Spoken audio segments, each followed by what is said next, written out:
तो बाज़ार में बिकने वाले ये पोटैटो स्पाइरल या पोटैटो टॉर्नेडो बच्चे तो शौक़ से खाते ही हैं, बड़ों का भी दिल ललचाने लगता है कि देखते ही खाने को दिल करता है। बिस्मिल्लाहिर्रहमानिर्रहीम, अस्सलाम वालेकुम। खुश रहें, आबाद रहें, जहाँ भी रहें हैप्पी रहें और हेल्दी रहें। तो मैं हूँ फ़ाइज़ा और वेलकम करती हूँ आपको चटपटे पकवान में। आज बनाएंगे जी पोटैटो स्पाइरल बड़े ही आसान तरीके से। दो तरीके आपको बताऊंगी, दूसरा तरीका तो बहुत ही आसान है।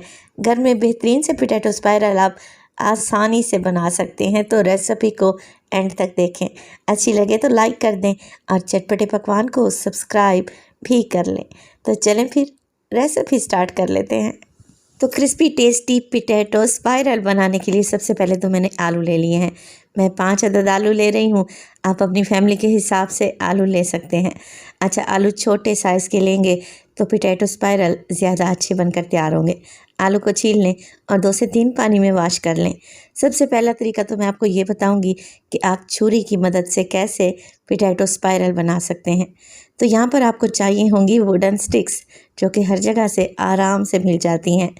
तो अब एक वुडन स्टिक उठाएं, आलू उठाएं और इसके सेंटर में से आप इसे पुश करें। जो नोक वाला हिस्सा है ना वुडन स्टिक का, उसे अंदर पुश करेंगे। थोड़ी सी फोर्स तो लगेगी, मगर ये आसानी से अंदर की तरफ पुश हो जाएगा। कोशिश करें सेंटर में ही आप लोगों ने वुडन स्टिक को रखना है।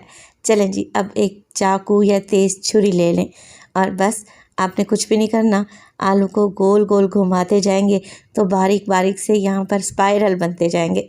मगर ये इतना आसान काम भी नहीं है जितना आपको इजी लग रहा है। पोटैटो स्पाइरल बनाना थोड़ा सा मुश्किल काम है, मगर आपकी अगर प्रैक्टिस है तो आप इन्हें आसानी से बना लेंगे। तो इस तरीके से देखें, मैं बिल्कुल राउंड राउंड आलू को घुमाती जा रही हूँ और पोटैटो स्पाइरल बनते जा रहे हैं। तो एंड तक छुरी को लेके आएँ और इस तरीके से सारे आलू के स्पाइरल तैयार कर लें। अब हमने हाथों की मदद से इसे हल्का हल्का सा खोल लेना है। ऊपर से नीचे की तरफ पुश करेंगे तो देखें इस तरीके से आलू खुलते जाएंगे, मगर एहतियात से आलू टूटना नहीं चाहिए।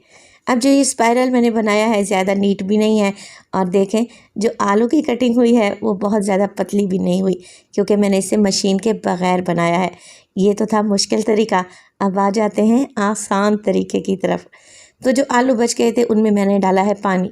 पानी डालने से आलू काले नहीं पड़ेंगे। अब आपने कुछ भी नहीं करना, एक आलू उठाएं और तेज़ छुरी की मदद से आप आलू की कतलियाँ बना लें। तो आलू की कतलियाँ जो हमने बना कर तैयार करनी है वो बहुत ज़्यादा बारीक, यानी कि चिप्स की तरह भी नहीं होनी चाहिए और बहुत ज़्यादा मोटी भी नहीं रहनी चाहिए। पोटैटो स्पाइरल बनाने का सबसे आसान तरीका बताने लगी हूँ। अब आप जितने पोटैटो स्पाइरल घर में बना लें, मिनटों में तैयार हो जाएंगे इंशाअल्लाह ताला। आप एक वुडन स्टिक उठाएं और इस तरीके से 1 बाय 1 करके आलू की कतलियाँ लगाते जाएं। पोटैटो चिप्स तो वैसे ही बच्चों के फेवरेट होते हैं। ये रेसिपी आप उन्हें घर में बना कर देंगी ना तो यकीन करें बड़े ही खुश हो जाएंगे, और घर में ये बनते ही बहुत टेस्टी हैं। तो देखें एक एक करके मैंने आलू की कतलियाँ स्टिक के ऊपर लगा ली हैं और ये हमारा पोटैटो स्पाइरल एकदम तैयार है। तो लग रहा है ना मज़े का। बस आसान सा तरीका है। इस तरीके से आप जितने मर्ज़ी पोटैटो स्पाइरल बनाएं और इन्हें पानी में डिप करते जाएं, ताकि आलू का एक्स्ट्रा स्टार्च निकल जाए और आलू का कलर भी ख़राब नहीं होगा। तो 5 से 10 मिनट के लिए आप इन्हें पानी में ही डिप रहने दें। चलें जी, इनके ऊपर की क्रिस्पी कोटिंग बना लेते हैं एकदम मार्केट स्टाइल। तो एक बोल में डाला है मैंने आधा कप के बराबर कॉर्नफ्लोर और आधा कप ही मैं मैदे का इस्तेमाल करूँगी। मैदे से बाइंडिंग आएगी, कोटिंग उतरेगी नहीं, और कॉर्नफ्लोर से ये पोटैटो स्पाइरल बड़े ही क्रिस्पी बनेंगे इंशाअल्लाह ताला। हाफ़ टी स्पून इसमें नमक डालें, 2 से 3 चुटकी डालें हल्दी की, और लाल मिर्च का पाउडर हाफ़ टी स्पून या आप अपने जायके के मुताबिक डालें।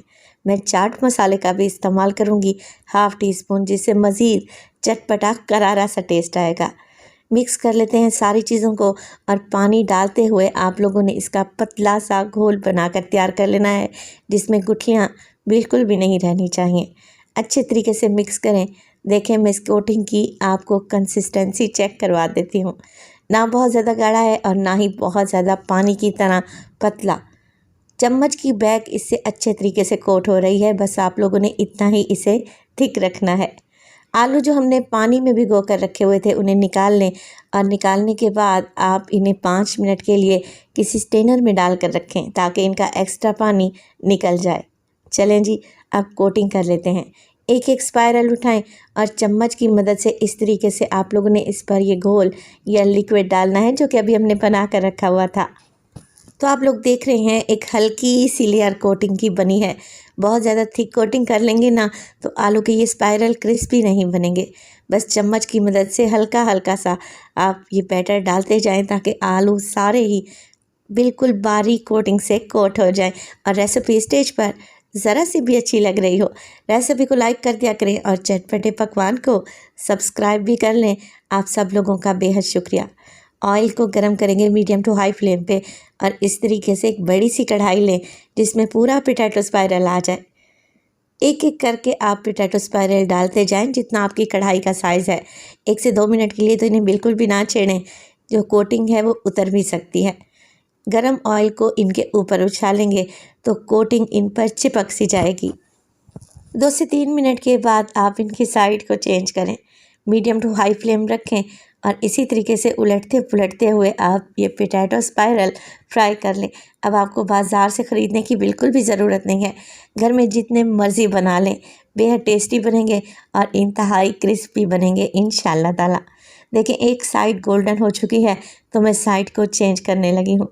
इन्हें फ्राई करने में आपको 8 से 10 मिनट लग सकते हैं जब तक इनका कलर चेंज नहीं हो जाता और ये क्रिस्पी नहीं हो जाते। जैसे ही दोनों साइडों से अच्छा सा कलर आ जाए तो बस जी इन्हें गर्मा गर्म सर्व करेंगे केचप के साथ। आप मायो के साथ भी सर्व कर सकते हैं। तो देखें लग रहे हैं ना टेस्टी। और ये पोटैटो स्पाइरल बनाना घर में मैंने कितना आसान कर दिया है। तो यही पोटैटो स्पाइरल अगर आप मार्केट से ख़रीदते हैं तो अच्छे खासे महंगे पड़ते हैं। आलू तो हर घर में मौजूद होते हैं, तो आज ही इस रेसिपी को ट्राई करें। देखें ये कितने क्रिस्पी बने हैं, खाकर आपका दिल खुश हो जाएगा। रेसिपी बनाएं तो अपना फीडबैक लाजमी दिया करें। अपना बहुत सारा ख्याल रखिएगा। फ़ाइज़ा को अपनी दुआओं में याद रखिएगा। मुझे दीजिए इजाज़त। टिल देन, अल्लाह निगहबान।